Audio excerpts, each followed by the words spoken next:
Good morning. good morning from me, but it might be good afternoon. I don't know. It might even be good evening. Depends on when you're going to be listening. And where are you listening to? Yeah, good morning. I said evening. Good morning. Good. Hello, welcome to Know Your Matter. Also, just on that note, we do have listeners from across the pond. I know, we've got people listening to us from like the US and the UK, and obviously we're in the UK, but we've got Canada, and then I think when I was having a look, we had like a Russia, and I was like, what? Wow. So I almost went to say bonjour, and then I was like, wait, that's not right. Hello, because I don't know what hello is in Russian. And I've completely forgotten about, even though I did do Russian. Did you? Did you not know that? No. What, when you were at school? Yeah, at senior school. I did extra Latin and did Russian for a little bit of time. So I'm not even going to try and speak it. But I thought it was the most beautiful. So Vladimir pops over. Yeah, I love the language. If you're listening to this and you're not watching this, Lauren just said that. You know when you have those moments where you look at it, you will see this if you watch it on YouTube. My face looking at it going, no. Have you seen her? Downright flat no. Have you seen that video? What's her name? The woman who is in Love Actually, and she's Alan Rickman's wife, and he cheats. Emma Thompson. All right. Have you seen the video of Emma Thompson? Sorry, Emma Thompson. We adore. Stan. Emma Thompson. She is just somebody. You know, like Olivia Colman, national treasure. Olivia Colman. Loving the crumpet advert. Olivia Colman and Emma Thompson. There will be the people. I love Helen Mirren, just so you know. But Emma Thompson. Impression of a pigeon. Olivia Colman is the best. If you haven't seen Olivia Colman's impression of a pigeon, please Google it immediately. Yeah, Emma Thompson has got a video where she was like, I knew that men were going to ruin the world, but I never knew that they were going to be such fucking losers. And I was like, do you know what, babe? That's what Vladimir Putin made me think of. Just these absolute losers. We know some great guys, though. I do just want to say our men are amazing. Yeah. The men around us. Yeah, absolutely. And the ones we're inviting in. Yeah. Community. We invite you in if you're not a bellend. Anyway, what a way to start today's conversation, which feels like a bit more. Yeah, we are just wanting just a bit of a laid back vibe today, aren't we? Yeah, there's no topic to specifically come to, and we haven't pre-prepared any questions for you, so welcome to a real conversation today. I think it's worth saying I'm feeling a bit softer this week, so I'm feeling like every ounce of hustle culture and like all of that crap, it's just gone from my body this week. You know, we had a family funeral on Wednesday, which obviously is always a really hard time, and I think just with everything that we've been carrying, I think softness is the vibe. That like my body is craving soft and slow.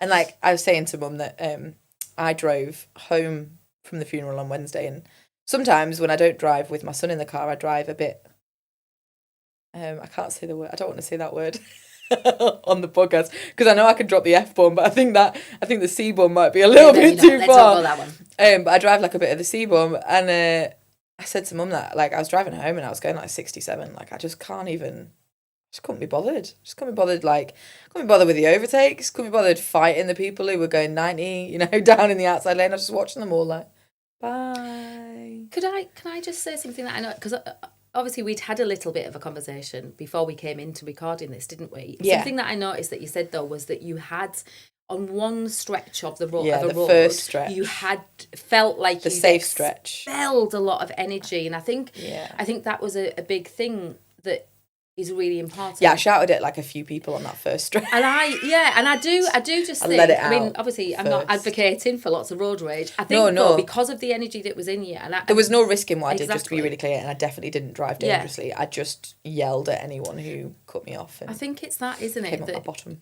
Allowing that energy, and so often we kind of don't let it out, or we think we're bad people because, particularly women, because we get angry or we shout or we shouldn't do any of this kind of stuff. I expelled some energy in a car yesterday as well. And that, though, allowed you and gave you, it felt like from what you'd said, allowed you and gave you the space. It's like you didn't want to live there. Yeah. I needed it gone. You needed it gone. In fact, that was when you said it. That analogy that you've said, I visualise it so often now. Because obviously the work you do in restoration, you talk about the house and that you are your own home, and that like analogy just works for so many things. And I can't wait for us to do more exploration so you can come on and talk about it once we've figured out the details and things.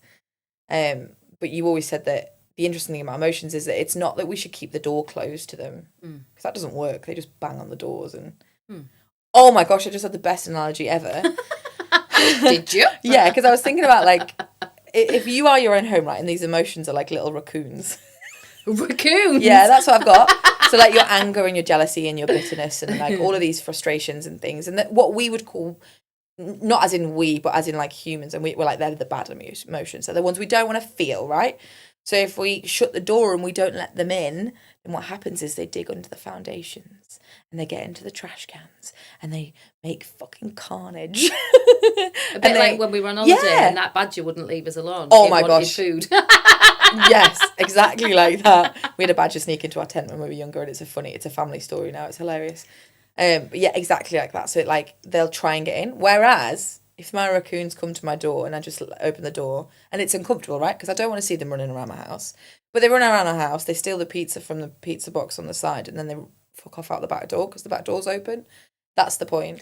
Yeah, because you let the doors open, but so is the back door. Yeah, because that's what equanimity is the allowing. Yeah, it's the allowing what comes in to come in. The thing is, there's the floor. Yeah, it's leave Rumi. The windows open. I think we might have mentioned Rumi, I think he was a philosopher and a poet who has the poem, and I don't know all of the words, but the guest house.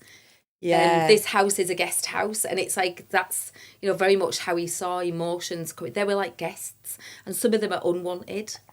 Yeah. And we like the wasp that flies in through the window, and you just sit there like, yeah. And how often do we panic and we almost like leave the room, or we disassociate, or we do whatever it is because we just close the curtains, close the doors, don't want it in. It was interesting. You're talking about softness. I would say where I've been this last week and where I'm really going is expansion.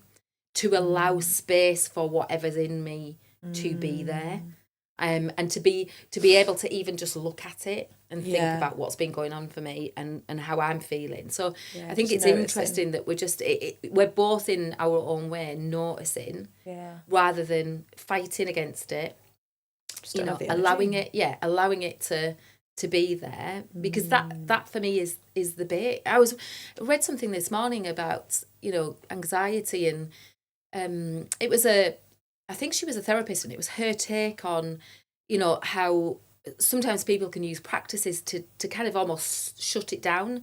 She was talking about cold water therapy and all of that kind of stuff, and what she was suggesting was it's really useful actually to allow it and to notice it, because we panic because we're panicking, if that makes sense, and then we just don't want We've it. both experienced that before. And it's like we don't want these feelings in our body. And it's that part, isn't it? Because the more comfortable that I get with what are these, emotions or feelings and these things, it's that, things that scare us. But we were never taught that they were okay to have. I find myself all of the time at the minute with my little boy, all I say is, it's okay to be sad, it's okay to cry, it's okay to be angry. And I'm just constantly like, it's okay to feel like that. And like the word that yesterday was like just resounding around my head was the word yucky. This feels yucky. Does it feel yucky? And then like last night we were in bed and he had a really hard bedtime. He bit me. Mum knows this, and it was so sore. And I was so fucking proud of myself and the way that I managed it as a parent. Like I said, ow, really loudly, and I kind of dropped him onto the bed after bath time. And then I sat down and I said, I'm okay and you're okay. I'm okay and you're okay. And I was so proud of myself. I went downstairs and I was like, I'm getting a parenting award. I'm going to be a parenting influencer. But we laid in bed and then I said goodnight and he started to cry. And I was like, are you still feeling really sad? And he said, yeah. And I said, it's okay, I can stay. And then I said to him, does this feel really yucky? He was like, yeah, it feels really yucky in my tummy. And I was like, oh, it's horrible when it feels so yucky. And I was like, I'll stay while it feels yucky. And it was just such an interesting experience for me to not be like, do you want a cuddle? Do you want a this? Do you want a that? It was just, I'll just sit with you while it's yucky. And it didn't take long. No. He just like let it out a little bit. And then he stuck his fingers up my nose and the moment had passed. And I was like, oh, okay. But it's like, without realising that I'm teaching the doors are open. Let the yucky in. Oh, there it is. Let's feel it. And oh, how yes, long does it last? It doesn't last long. It must have been minutes. Yeah. And then the yucky had gone and the little raccoons had passed with their pizza. And, you know, this is where sometimes I really want to lean into the part of me that's like the art part. Because I'd love to do, you know, the little cartoons that people draw. They're just so good. Yeah. I'd love to draw series of cartoons, but that are about like these and the emotions. Because I've got this image of this raccoon on the breakfast bar in this kitchen in my head, and it's got like a pizza in its mouth, like. Can you actually like, see me? Yeah, like looking at you, like. Yeah. Are you letting me in? Is it even that? Are you letting me sure? in? Have you seen that reel where the woman walks into a kitchen and there's a fox on the side? No. And I swear to God, the fox looks at her. The fox looks at her, and I can hear it, and I'm pretty sure anyone watching it can hear it. And it obviously isn't saying it, but it's going, I didn't know you were going to be home this early. I swear to God it says that. Like the way it looks at her, and I'm like, that's what I've got in my head. Like, shit, you can see me? And that's what I've got. But yeah, so it was just, that's the softness. And that's what I'd sort of suggested that I kind of wanted to talk about, because yesterday I did something that past me would have laughed at me for. She'd have not got it. She wouldn't have got it. Past me would have been like, oh, that's so weird. And like, you know. And interestingly, actually, because past me, because this is what I'm seeing, is the versions of myself. So inside my house, if I am my own home, all of the little versions of me live. They all live there. And this is something that's new to me that I'm like exploring, and visualization's really working for me at the minute to move through things. And like, if you didn't know, visualization is amazing and scientifically backed, because your brain can't tell the difference. Yeah, your brain can't tell the difference between what you're visualizing and what you're not. So this works in two ways, because if you're visualizing, for example, let's say that you're trying to quit smoking, and you normally get into this situation at work where it's break time and you go downstairs and you have a fag and you want to quit. So instead you visualize yourself doing something differently. So you practice seeing that in your brain. It means that when it comes to the break time, so let's say you visualized yourself grabbing a coffee and going and taking a seat in the lobby and, you know, chatting to someone instead. If you visualize yourself doing that, you're more likely to be able to do it in real life, isn't it? So your brain sees it as true, because that's what happens. Like, your brain acknowledges these visualizations. Exactly. And it's the practice, and it's the feeling of it as well. The sense of pride and the little details. And my experience, so I personally experienced it a lot, and it helped me change the habit of a Friday night with drinking, and I think we've talked about that previously. That was a massive thing for me, in the way that I just saw myself behaving differently going into a pub with my friends. It wasn't that I didn't go in, but I just wanted to do something different. Yeah, so and just see yourself ordering a Diet Coke. Yeah, and it was asking for a smaller glass of wine. It was, and that feeling, and the more that I did it, and the more that I saw myself going in the pub, I felt great. And I was like, and it was fascinating the way that it happened, and it was just very natural. Yeah. And you're teaching your body that it feels great already, so that when you do it in real life, you actually don't feel the lack, you feel the great. Can I just add as well, in restoration, that's one of the parts of vision boarding that we do towards the end, is because what we're creating is this vision. What we're also doing, though, is we're really acknowledging the uncomfortable feelings that come up and the challenges that come up. And then what I encourage people to do, and my clients to do, and what we sit with, is we actually encourage them looking at what is it? Meet them. Meet the uncomfortableness. Don't shy away from that. What is it? Meet that, and then figure out how you're going to do that differently. Because the more you make space in you for this uncomfortableness, for these things like what we're going to talk about now for you, and these versions. Because when you were talking to me a moment ago, just so you know, I was thinking about what you were saying about all of these versions. And I worked with an amazing lady a few years ago on grief when my nana died. Donna Lancaster, and she was incredible. And I just remember her talking about, all these past versions of you that are like these little lost children that literally have their nose up against the window and they're house. Looking in, and they want to get in. And I think, when I look back at what has influenced me to do what I'm doing, there's a number of people that have influenced me, and this from her really struck me, because I think for a lot of us, actually, there are maybe a lot of versions of us outside of our home. We don't let them in, we don't like them, and it's due to shame and all of that. I vividly remember having this conversation with you and having to let one of them in. Yeah. I vividly remember, like, we had this conversation, we were doing the visualization, and you were like, who's at the window? Like, who haven't you let in yet? And it was the angry, like, 18, 19-year-old version of me who was just fucking furious at life and just didn't want to. And I just hadn't been able to face her. Because I think the beauty of the visualization is that, you know, a lot of people talk about, like, and it always feels quite performative, where it's like, oh, these past versions of yourself, like, blah, blah, blah. But then a lot of people talk about, like, you know, just them in, like, a way that isn't particularly very kind. And I am like, oh no, I'm not in for that anymore. Because all of those versions of myself did those things because that's how they survived. I think that's we need to learn that. But there's the compassion, and I think that's where everything starts to come together. And one of the biggest, I'd say, kind of paths we've been on, and and almost I feel like, you know, I remember you saying to me, "Oh, great that you do all of this. Thanks ever so much." Amazing. It's in my head now. I'm so glad. I've always been so aware. Let's make it worse. Yeah, but it is that bit of like. So for me, this is when none of this exists alone. No. It's about the self-compassion, because actually that's one of the biggest reasons why I do what I do at the beginning of restoration, is about, like, understanding our bodies and nervous system, you know, and not to be regulated all the time. Of course you don't. Like, sometimes I need energy and anger, and I need my fight and flight. They're all mechanisms in my body. The other thing that I need, though, is self-compassion, because as I begin to learn things about myself, as I begin to, you know, understand and deal with shame and guilt and all of that, because, you know, show me the person that doesn't have something within them that feels shameful, you know.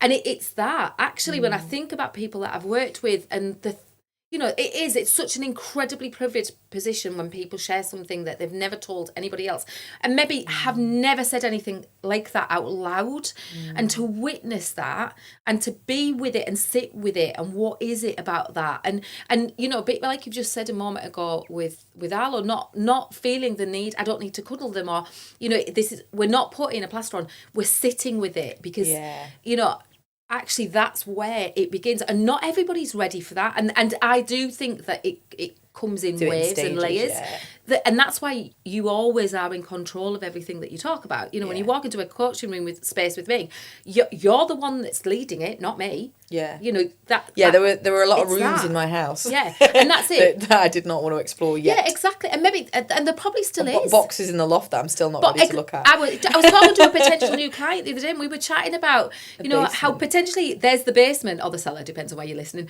But you know, the cellars are not always the nicest of places unless you've done the work. You know. But imagine we were chatting about picking up the floorboards and looking under the floorboards and what's under there, and just, you know, and this.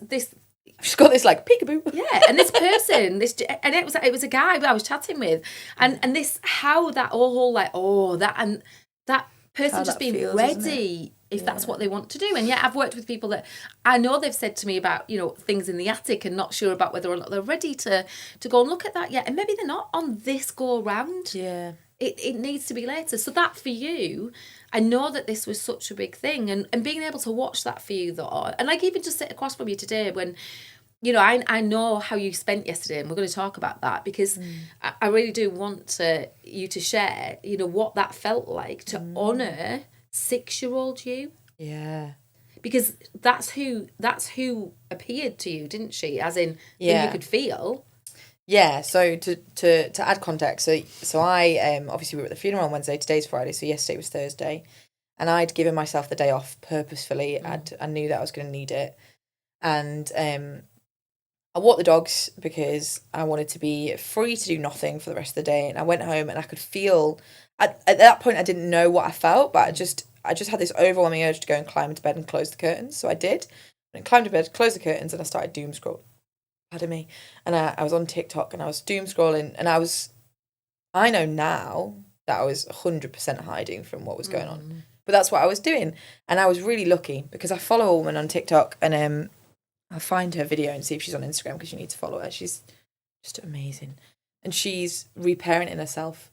So she has a toddler. She has like a 3-year-old, and she films herself reparenting herself. Right. And I flicked the TikTok and up came her, laid in bed. She's filming herself, talking to herself because she got into a doom scroll. And she's talking to her, she talks to like her tiny self, like his, like a 3-year-old self. And she was like, oh, sweetheart, did you get stuck? She's like, yeah. Oh, and then, and she's like, oh yeah, is it just because it feels really yucky? What feels yucky today? And she gets upset and she was just listening to herself, and it just set me straight off. Like I was just like sobbing because I was like that. And that was when the light went off in my head that I was like, oh my gosh, that's exactly what I've just done. So I listened to her partway through, and then I turned the phone off, and I was like, and it was straight away, it was 6-year-old me. And I was like, oh, sweetheart, I was like, what's going on? But the part that like I would have been embarrassed by before, that I'm now no longer embarrassed by, was like, the natural urge that I had was to like put my hand on my own face, and I can feel that now, like the emotion in me as I do it. Like I like put my hand on my own face, and I was like, my love, like what is it? Like, shall we talk about it? And 6-year-old me was like, I just don't know why people don't like me. Like, what is it about me that people don't like? And she felt really vulnerable, and we kind of explored all of that. And what I liked about what this woman did, because she needed to get out of bed, and she spoke, and she was like, let's go get some water, and she was really kind, and she said to her, she said, I know this is gonna feel yucky for the whole day, and like that's fine, like I'm just with you in it, like it won't last forever, but we're not gonna try and get rid of it. And I was like, okay. So then I started talking to myself like out loud, and I was like, what do you need today? What do you need today? I was like, I don't know. And I was like, okay, well, that's fine. Well, let's just take it one step at a time. I was like, let's get out of bed and open the curtains. And then we can sit back on the bed again. So we did. And then I was like, okay, let's go get a glass of water. We haven't drank anything yet today apart from coffee, and that's not great, is it? And then we went downstairs, and then my little 6-year-old self went, I want to go and collect sticks. I was like, okay. And it's because I've had this image in my head of like an embroidery set that I want to create, where I use real sticks. So now I can see a trapeze with a real stick, and then the rest of it's embroidered. Yeah, and then I stick where it's like a stick, and then there's like pictures hanging from it, and that's all embroidered, but the stick is real, and like you embroider that into the page and things, and I was like, okay, let's go collect sticks. And then I was like, what do you want to wear? And she was like, I want to wear the dungarees we already had on, because I've got these new Andy Pandy dungarees that I fucking adore. And then I was like, okay. And I was like, do you want to put any makeup on? And she was like, I just want to wear pink lipstick. Because I never wear lipstick, because I always think I look silly. And she was like, I want you to choose the pinkest one. So I did. And I went in. And I was like, should we put mascara on? She's like, no, I don't like how that feels. And I was like, okay. And I had frizzy hair. And as I looked in the mirror, I got upset again, right? Because I saw my frizzy hair and I thought, oh, I'm going to have to do my hair. She was like, why do we have to do our hair? And we had to have a conversation about it, and I had to be like, you're right. There's nothing wrong with frizzy hair. Like, if it makes anyone else uncomfortable, it doesn't matter. No. And then she chose, like, heart-shaped sunglasses that aren't real sunglasses, but they were from my hen tuna. And as I got downstairs, I went to pick up my real sunglasses, and I was like, well, we should take these because they're real. And she was like, I want to take those. I was like, okay. So I put my sandals on, and I put my yellow bag on, and I had these yellow sunglasses, and I was like, oh my gosh, I felt really nervous, but I was like, okay. And like in my head I could see us like walking hand in hand, and it was sunny and it was lovely, and we went and collected sticks, and then I went down to the canal, because I live in this beautiful place where you can go down to the canal, and every step I was like, what do you want to do? So like as we went over the bridge, she was like, I just want to sit for a bit. But there was a person sat on the bench, and I was like, oh, we can't go sit there today. And she was like, okay, well, we'll find a different one. And we went and we sat at the different bench, and then she was like, can we go see the ducks? So we went under the bridge and sat and saw the ducks, and then there was a ladybird in the water, and we saved it. And it was really like, and I can see how somebody who doesn't have the openness to this could be listening to this and going, you are nuts. You are crazy. But do you know what? It was the most freeing experience to like give her the space and be like, what do you want to do? Like, what do you want to do? What do you want to do? And and we just kept sitting, because that's what she wanted to do. She like didn't want to rush, didn't want to like do anything. And then we treated ourselves to hot chocolate and sat and listened to the rain, which is like my favorite thing. And then it was supposed to be raining for 15 minutes, and then the forecast changed, and it was like 3 hours, and I was like, shit. I had no coat, I had no umbrella, I had nothing, and I was like, right, okay, what do you want to do? Do you want to get another hot chocolate, or do you want to walk home in the rain? And she was like, should we go home in the rain? And like we walked home in the rain and got fucking soaked, and it was hilarious because there's a train line that never, like, it's never really busy. As soon as we were walking up to it, it started beeping, and I was like, "Oh my gosh!" We were just stood in the rain getting fucking soaked, and then it started thunder and lightning, and I was over the moon. I love thunder and lightning, and I was literally like, "What an incredible experience!" And like, how it was uncomfortable to hear what she had to say, and to hear how often I do things out of fear, even as much as not wearing lipstick. Like, I purposefully wore it today because I was like, you're still here, like, you're still with me. And I wore my green t-shirt because I was like, yeah, we're going to do this, and we're going to have big frizzy messy hair day, and I don't care. And I was like, how often in my life have I done things because I've like thought it was what other people wanted, or thought I might be shamed for it, or to make yourself acceptable. Yeah, and to make myself small. And like, I could feel it. Like, it was interesting because as I was walking down the canal, like, a few people were walking past me, and I was like just big grinning at everyone because I was in such a good place. And there was one girl who walked past me. She was a woman, I suppose, and she was really cool. Like, I could tell that she was cool. You know when you could just tell that she was cool. And she gave me the biggest grin, and I was like, and I could see myself turn to my little 6-year-old self and be like, see, like, people who are willing to feel the joy spread it. Like, that's what it is. And the man who wouldn't make eye contact with us when we smiled at him, like, he's just going through his own thing. Like, it's not about you, babe. It's not about you. It's not about you. And we were just chatting, and I was like, how incredible to purposefully spend a day treating myself with the kindness that I would my son. Because that's what that was. Yeah, literally, as you were talking, I'm like, yeah, so it's you feeling like how you want to treat, and how you do treat, like, and how actually you're going to treat yourself. Yeah. And then we got home, and I was like, what are you going to do now? And she wanted to play Lord of the Rings, the game that we have, Tales of the Shire, which I 10 out of 10 recommend to anybody because it's amazing. There's no... I need to switch now. Oh, Stop God, it. don't, because I told Dave, my husband, and he was like, he came out the next day and he was like, we could get your mum a Switch for 150 quid from CEX if you want one. And I was like, okay, well, we'll see where we're at Christmas. And he was like, okay, because we could get her that, and it comes with free Mario as well, because then she could have, also, I can't say it because she might listen, but I've got an idea for one of my siblings' 30th birthdays. Oh, she is listening. I know she'll be listening. I've got an idea. Exciting. But yeah, so we did that, and then she was like, I really want to. So one of the things about work at the minute is that I'm exploring this new branding. We talked about it. We need to talk more about it. Oh, I'm so excited by it. But one of the things is that it's linked to the circus, and it's like I finally feel like on fire for it, and I'm so excited to release it. I need to choose a day, actually. Oh my God, we could do like a get tickets thing. Anyway, not about marketing. And do you know what 6-year-old Lauren really loved? She really fucking loved school. She loved school, and she loved like learning, and all the versions of me do. And she loved hyperfocus. She loved getting, like, when we started learning about the Egyptians, like, Tutankhamun was like my best mate. Like, I knew everything about him. And like, when I got older, people kind of made me feel a bit weird for that. So I stopped doing it. And I was like, no, fuck this. And I was like, I want to hyper-focus about the circus. Did you know that officially the circus started in ancient Rome? So like the Colosseum was like one of the original like circuses, and like Circus Maximus was like what they were called, and it was because it was a circle, and obviously there were like spectacles, it was like gladiators and theatre productions, but like called different things.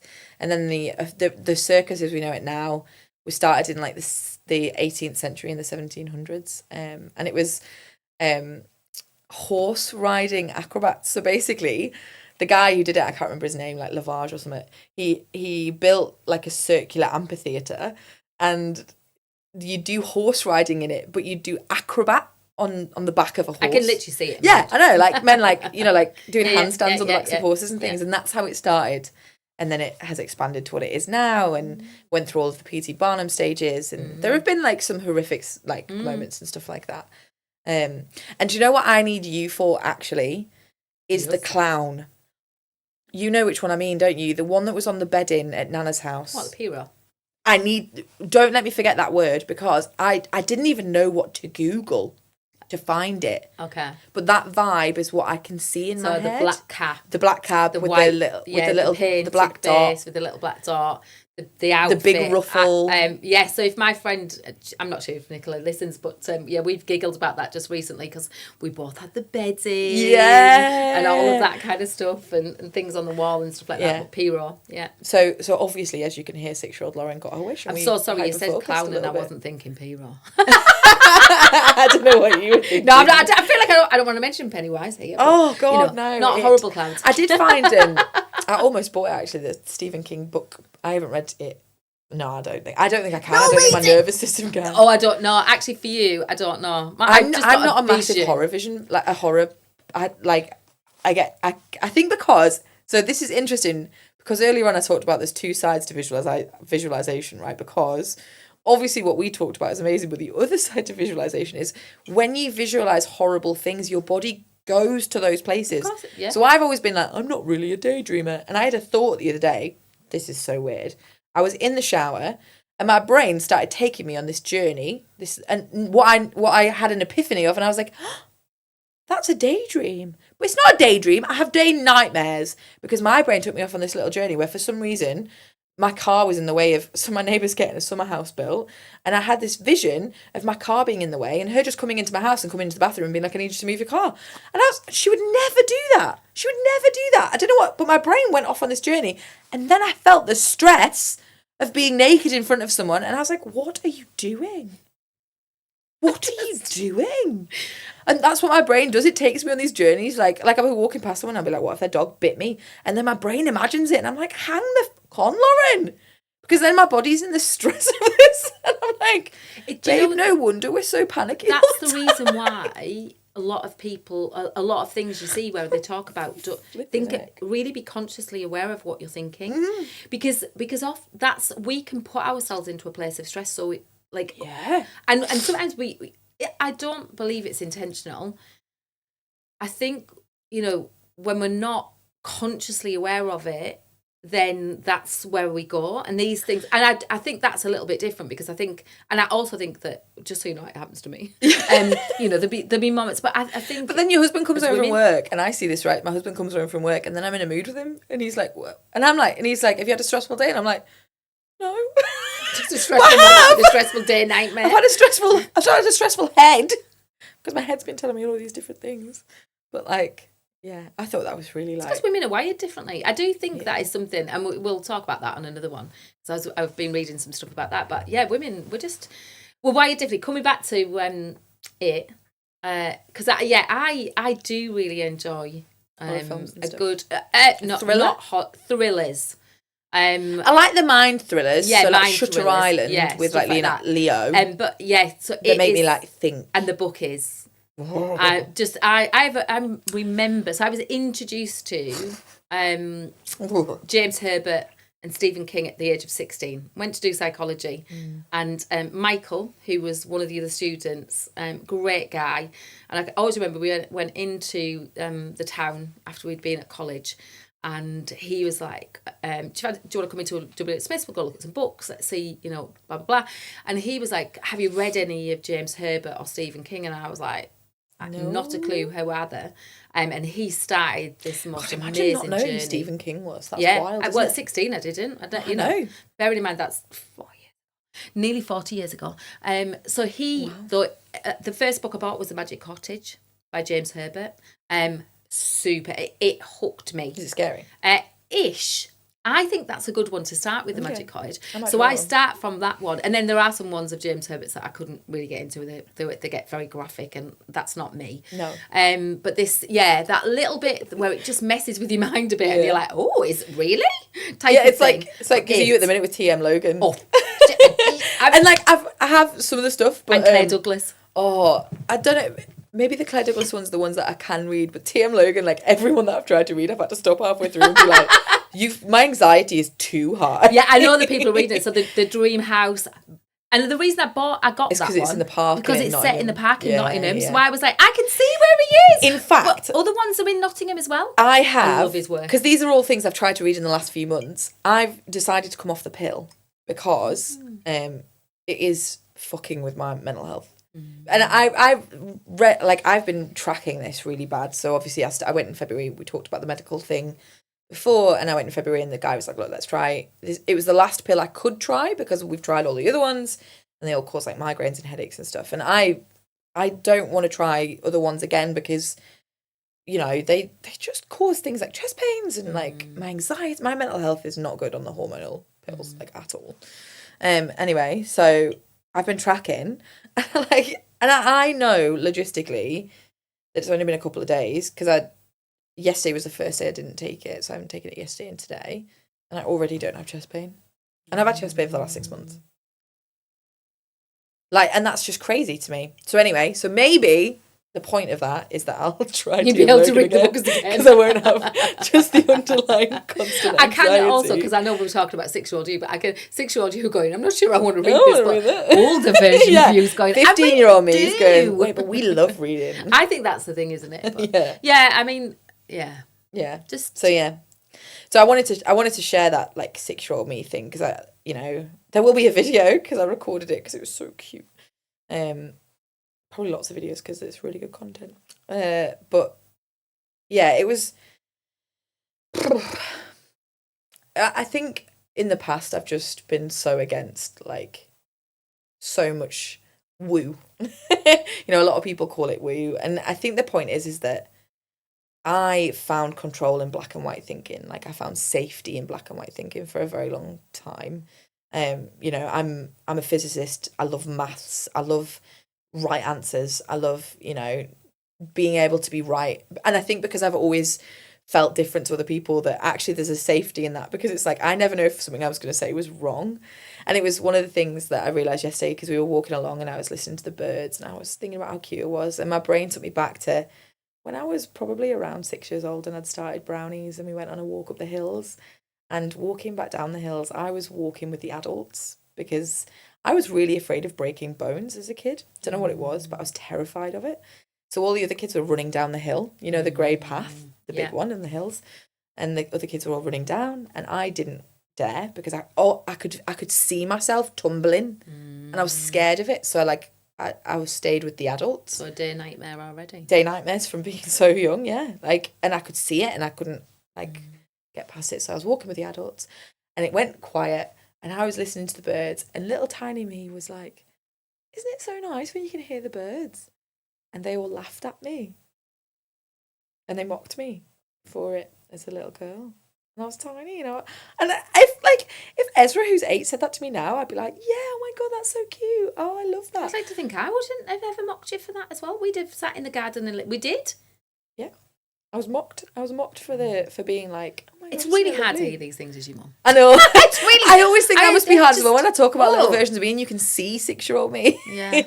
Yeah, Like- because I think at some point I'd like us to have a conversation about things were just different when you were little. Yeah. And there were a lot of challenges. And I know that somebody's spoken to you or messaged you about kind of dealing with intergenerational trauma. Generational trauma and you know, the things that were not spoken about. And I, you know, as a mum can see where I didn't have the knowledge or the understanding. And things massively changed, I think, as a family for us in my mid-30s when I went and did the counselling and I began to really realise, because coming back to that I've always kind of been fascinated by this, you know, the fact that I can really connect to the little girl in me. And there's definitely times where I feel like she's the one that's in control, and I'm like, wow, this is scary. Hang on a second, love. But it's and also this whole thing about, you know, the knowledge we've got now and the science behind it. You know, you only have to look at The Body Keeps the Score, Bessel van der Kolk, which if you haven't read it, I would highly recommend. It is, you know, this real knowledge now that our nervous systems keeps these stories, and what happens is when something happens to us, trauma is actually what happens when we don't deal with whatever that situation is. So our nervous system remembers the emotions and the situation and what happened, but it never ever gets an opportunity to process it. And I know there'll be more than the science of that, you know, it'll be bigger. But actually you think about that. So even that little memory for you, it's that, isn't it? So something will happen and then yesterday. it's like and this thing. And I think for me, this awareness for me, and where this really got quite kind of serious for me about who I was when, because I feel like I'd done a lot of work, you know, really kind of understanding on me, and when I did the counselling, and then I changed situations, and suddenly it felt, you know, I did feel a little bit like a fish out of water. It was now about beginning to learn, you know, about and bring that understanding, what mattered to me, that kind of thing. And sadly, I think when I got burnt out, I was probably around about 45, 46 year old burnout. And that then things began to slide. And that little girl in me, because, you know, and I think that's the part, isn't it? It's the reconnecting with what does she need, or he need. And a lot of this is, you know, I do work with this in positive intelligence, because we talk about the essence of who you are as a small child. And, you know, you mentioned there about the learning, like the creativity, all of these parts of you that I'm watching you allow more and more, you know, how do you want to dress? And it is about colour, and it is the dungarees, and it's all of that. And just this beautiful journey of watching, you know, and how you are learning, and how you want to, you know, parent your son, my grandson, who's just cute. He's gorgeous. And really though, cute. just to be open about stuff, I kind of listen to you talk about that, and I feel 7-year-old me, I've got a vision of in my head, and there's also versions of me younger, but, you know, this part of me that literally just wanted that, would have loved, you know, someone to say it's okay, it's all right to have big emotions, and, you know, be that person. And I think it's that, you know, for me, a lot of the stuff you were talking about there, the reparenting, a lot of that is, this journey all began because I needed to understand what I needed. I needed to go back to, you know, in 2020, I realised it's like, what's the root cause of this? I'm dealing with all of these symptoms, but what's the actual root cause? And, you know, I want to be in a space where I can come and talk about what I'm going to experience this afternoon, which is, for the very first time, EMDR, which is, I'm going to not get this right, eye movement desensitization. Now I've forgotten what the R is, but people may have heard of it. But it's... Obviously, things listen, because my phone is constantly sending me reels of people. And one of the things that their advice for people going for EMDR is to have something sugary afterwards, because your energy levels are going to drop. And if you need to nap, allow yourself to have a little sleep. And I know that's kind of hard because you've got visitors tonight, but if you can, before they get here, if you can have like an hour's sleep, like possibly even just in the dark. That's really so I just let them arrive and be mad about it. Yes, it's and it is because I actually went for an ADHD assessment. I went for the initial assessment because, you know, there's just clues and things that the more that I've learned, the more that I've read. And I met the most wonderful person. Dr. Wheatley was amazing. I could not have been matched with a better person.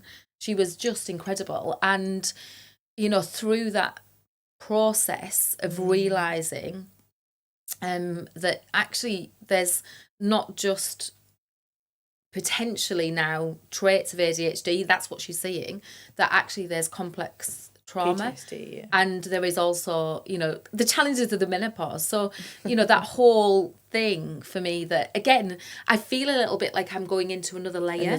So it's like, it is this layer upon layer, and now I'm just...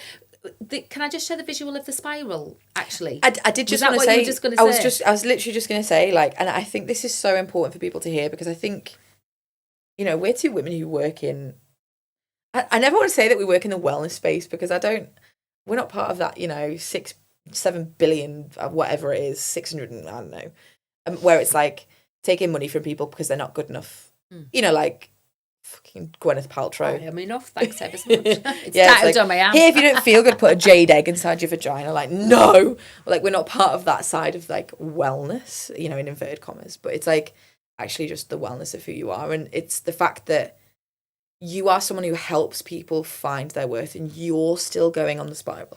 Yeah, you're still digging in the layers and exactly, and that's so important for people to hear. And I think it's because, you know, because I feel more attuned, and I do every single time I do something different, or I learn something, or I will be on this journey for my life. It's, you know, because it's understanding who I am, and things happen and life happens.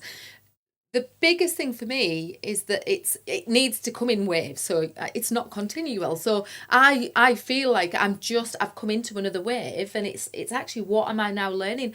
I can't meet people unless I've gone there. In a coaching space, because that's the part for me that the more that I'm okay to go there, or I'm okay to, you know, allow. And I think that's one of the biggest things for me was allow. When I did the counselling, I allowed my emotions, because suddenly I was like, I'm a human being, and I've got them for a reason. And yeah, I don't want to live in them. And positive intelligence taught me that, and it taught me something else. And it's this, I think it's this layers. And the whole thing about the spiral is that often people feel like they're going round in circles because they come back, and it's like, so now I know I've my little girl inside of me, she's in a bikini in the photograph that I love, and she's a kick-ass. You know, she's a right cheeky little bugger, and I bloody love that, because that's the part of me that I think's a bit, you know, I don't bring enough of in my essence, but because that's the part of me that goes, I'm me. Like, and the more I learn about me and about who I am, and how come these layers of things that, you know, have stopped me being okay to, you know, be with my hair the way I want, or see, for me, it's I like to wear makeup. I love it. I like to dress up. Like, I would be dressed up all of the time. Because I just think it's amazing. That whole part for me now is I've gone around in this spiral. And now the spiral's come back round to it. So it's why it's really important to me that I now get the opportunity to go and do a little bit more work for her. Because, you know, because none of this existed, none of this knowledge, you know, existed when I was born in the early, I was born in 1970, literally at the beginning of it. So, you know. Be kind to me, I'm from the 1900s. I'm from the 1900s. All right, so are you. Yeah, I know. But I think that's the biggest thing for me, is that you're right. I feel like it's really important. This feels really important to me, that I continue to learn, and, you know, to be able to do this kind of work, and all the things that I talk about, because they matter. Yeah. Because I matter. Yeah. And because you matter, and because the people that I meet matter, and so often, you know, through all of our experiences, we don't feel that. And I think it's that, isn't it? It's like, actually, often it's the root cause, and we don't often get right to the root cause straight away. We've got to go through these layers to get there. Yeah, and the image I had in my head, actually, because somebody, I don't know what I'd seen the other day, that I was just like, yes, it's that. It's like, you don't constantly have to be working for it. Sometimes you can just let it percolate. And the image I've got in my head is of like paint stripper. So if you're like stripping a wall and you're just going at it, you get to a certain point where you're exhausted and you just want to stop and all that kind of stuff. Just fucking smother it in cling strip and walk off. Like, that's the point. Stop. Like, just stop for a minute. Like, what I needed last year, when I'd done all of this, I was trying to do all of this work and all this work and all this work, and then we sat in the car outside IKEA. What I needed was to stop. And interestingly, I thought that meant that my journey of self-healing was ending, because I was like, I wasn't working for it anymore. But it isn't that. It just needed to settle. Like, it needed to happen in my brain, in my subconscious. And then, you know, months later, I started realising when I was being self-compassionate, and I started realising when I was talking to my son differently. And then all of a sudden, mine and my husband's relationship is better than ever. And like, I'd done the work, and then I needed to let it. Yeah. So it's like, if you're at a point where you're exhausted, and it's like, just exhausted because of all of this work, maybe just let it.